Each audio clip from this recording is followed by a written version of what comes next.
Hey guys, welcome back to my channel. It's your girl Mills and I'm back with another video. So today I'm going to be talking about cost of living in Portugal, and I'm going to be talking about different factors, as well as I'm going to be putting them into different categories. Cost of living in Portugal for a single person, for a couple, or a family. So stay tuned.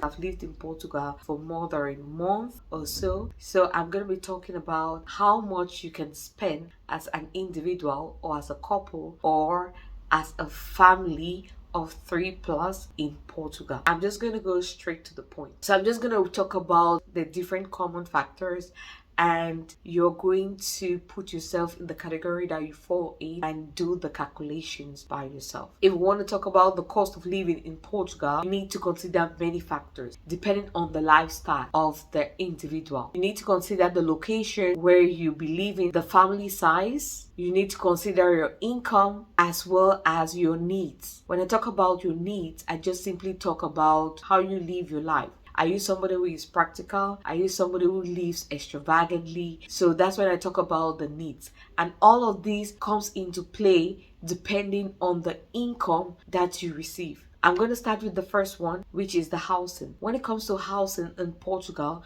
there's already a housing crisis. So it's really difficult to get a house to rent, but there's an estimate of how much you need to rent a house. Most of the people like to reside in the capital city, which is Lisbon. And of course, when you talk about capital cities, even in other countries, it is more expensive than the other cities. Here in Portugal, the way the houses are being done, you have what you call shared apartments, which is very common, especially for those who are single. Share maybe common spaces like kitchen, the bathroom, the toilet, but you have individual rooms in an apartment. Then you have what they call the T0, which is a studio, T1, which is a 1-bedroom apartment, T2, which is a 2-bedroom apartment, and so on. So for housing prices in Lisbon, which is the capital, if you're a single person, depending on how the room is going to be, maybe the room can still be shared with another person and you'll be paying maybe 300, 320, 350.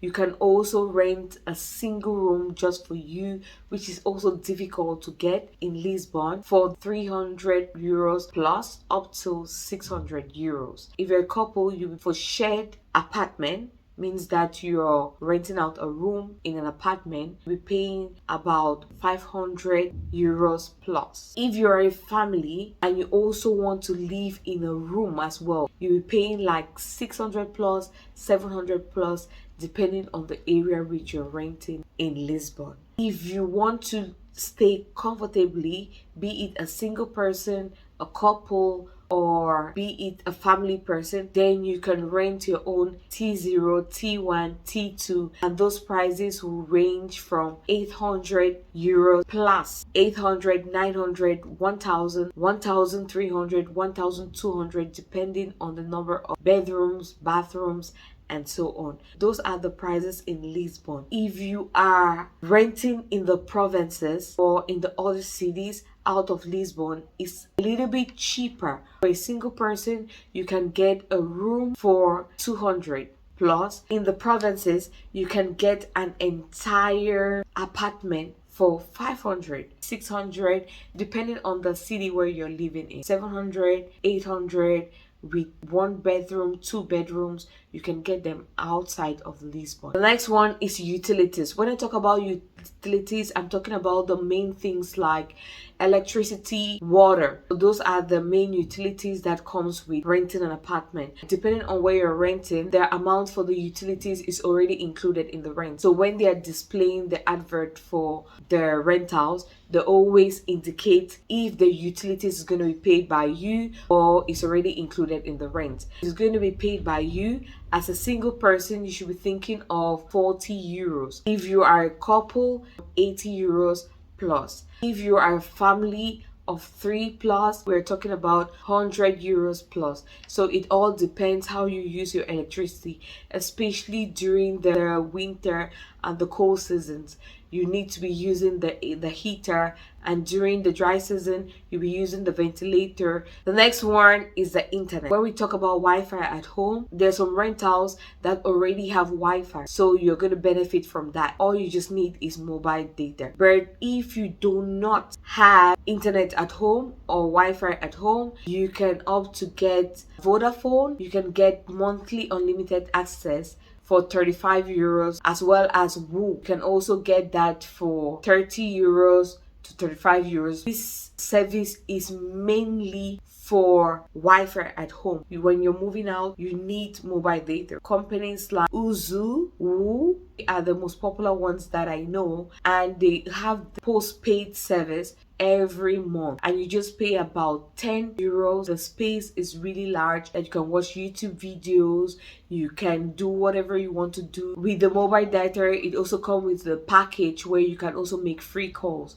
as well as you can send free messages. The next one I want to talk about is transportation. If you already have a car, you have to take care of other things like your insurance for your car, tax for your car, and so on. It all depends on the type of car that you're using, the type of oil you're using, and so on. And now let's go to the most common means of transportation, which is the public transportation. In Lisbon, we have the transportation card. You apply for it depending on how you want it, maybe express or the normal way. You pay according to the age. Maybe if you don't want express from a particular age to another age, you pay like 3 to 4 euros. But if you want it express, you pay about 6 euros. For the older ages, I think you pay about 12 euros or so. From 4 years up to 23 years, this card is free. Okay? But then you need to apply for it. You just pay maybe the 4 euros, 3 euros, or 6 euros, and you get the card. It is valid for 5 years. To get the card, you just start using it for free. 23 years onwards, you have to pay for it. The monthly pass in Lisbon metropolitan area is 40 euros monthly. The month where you don't want to use the card, you can just don't top up. This covers all the different means of public transportation. So the train, it covers a tram, it covers all the public buses, it covers ferries. Most of the things that you'll be needing in Portugal, like pharmacy, hospitals, most government offices, the way it is being structured is that they always put them beside the train station. So it's easy for you to locate that. So if you have the bus card, then you're good to go. You also have the prepaid card where you can just pay a small amount. This is when you don't use the public transportation regularly. I think 5 euros will be like 7 times. I'll never advise anybody to do this. For example, just to use a tram, you need to click 1 time to enter, click 1 time to leave. You have already used 2 times for one way. To return, you're going to do the same thing. So you're going to click and click 4 is already gone. Outside of Lisbon, you can get this for 20 euros, 30 euros, depending on the region where you're living in. The next one is groceries or food. You have different supermarkets where you can buy art. The cheapest one is Pinco Doce. You have Continente, and you have other ones like Orchard, and there are many other ones that you can buy from. In this category, as a single person, you can spend 100 euros a month. For a couple, you can spend 200 plus. And for a family of 3 plus, you can spend 250, 300 euros plus. It's up to your lifestyle. When it comes to feeding, I cook all the 3 different meals. We have breakfast, take lunch, we take dinner for a family of 4, and we spend about 300 euros plus a month, including toiletries. The next one I want to talk about is the health care. You have 2 different services. You have the public service and you have the private service. So when it comes to the public service, which is the most common service, it all depends on your status in Portugal. You need to be a resident or have a valid legal stay for you to access the public health care. You have what you call the public health insurance number, which is called the SNS number. When you get this number, you can get access to the public health care which is actually free. You get like consultations free, some operations, birth without medication. So when it comes to medication, you need to pay for your medication. In Portugal, you cannot just get medication over the counter. It must be prescribed by a doctor. When it comes to the private insurance, if you're coming in maybe as a tourist, or if you're so tired of using the public healthcare, because of course the waiting times is always something else, there are many insurance companies that you can pay monthly. So for a single person, you can be paying 35 euros plus. For a family or a couple, you'll be paying like 100 euros plus, depending on the type of insurance that you take and the things that the insurance cover. Some companies that you work with, they will pay for private insurance for you. Let's go to the next one, which is education. If you have kids, they'll be needing to go to school. So when it comes to education, how much will you spend? In Portugal, whether you are documented or undocumented, children have the right to go to school from 0 until 18 or so. If you're going to a public school, it's actually free. But within the school, they'll ask a few things to do,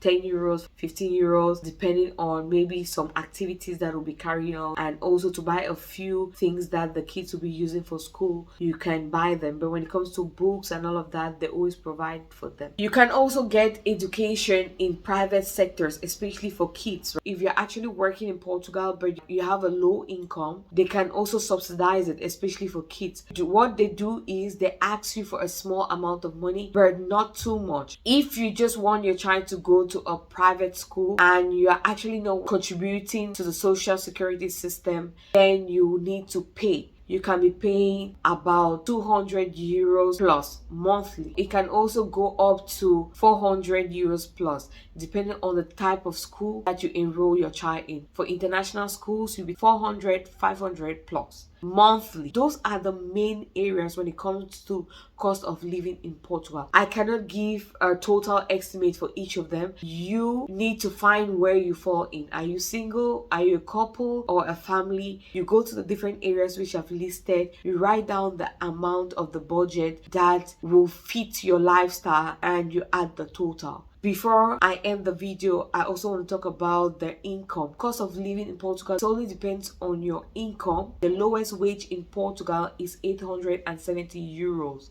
We have come to the end of this video. If you have any questions, you can leave in the comment section. Thank you for watching my video. Ciao!